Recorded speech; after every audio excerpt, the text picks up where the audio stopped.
న్యాయం కోసం ఎస్పీని ఆశ్రయించింది ఓ వృద్ధురాలు. నెల్లూరు జిల్లా కలువాయి మండలం వెంకరెడ్డిపల్లికి చెందిన సుసర్ల రాజమ్మ అనే వృద్ధురాలు తీవ్ర గాయాలతో దాదాపు నెల రోజులు ఆత్మకూరులోని ప్రభుత్వ వైద్యశాలలో చికిత్స పొందింది.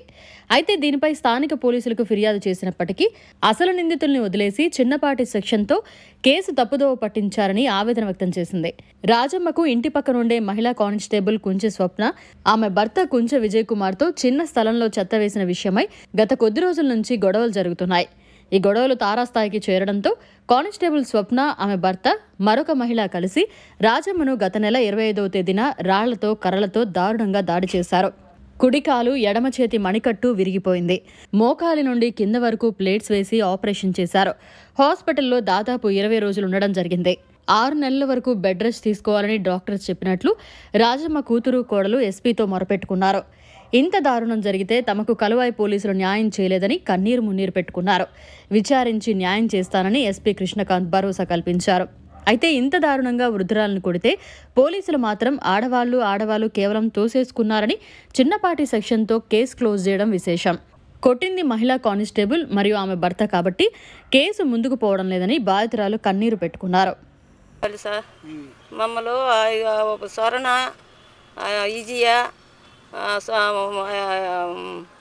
అవరమ్మ ముగ్గురు మళ్ళీ నన్ను కొట్టేసాను సార్. నన్ను దయచేసి మీరు సాయం చేయండి సార్. మీరు నా పేరు ప్రసన్న సార్. మాది వెంకటరెడ్డిపల్లి కలువాయి మండలం. మా ఇంటి పక్కన ఉండే వాళ్ళు మాది పాత గొడవలు మనసులో పెట్టుకొని మేము ఎవరు లైన్ టైం చూసి మా అత్తగారిని కొట్టింది సార్.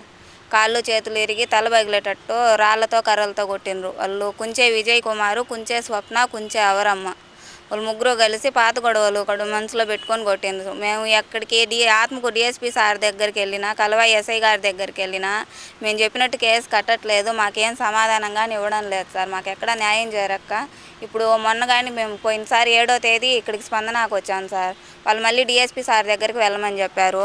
అక్కడ కానీ మాకు సరైన సమాధానం రాకపోవడంతో మళ్ళీ మేము ఈరోజు ఎస్పీ గారి దగ్గరికి వచ్చి అర్జీ చేయడానికని వచ్చినాం సార్. ఈరోజు ఎస్పీ గారు సిఐ గారి దగ్గరికి రాపూర్కి వెళ్ళండి అమ్మ, మీ సమస్య పరిష్కారం చేస్తామని చెప్పింది సార్. మరిన్ని అప్డేట్స్ కోసం మన HN9 టీవీ ఛానల్ని సబ్స్క్రైబ్ చేసుకోండి.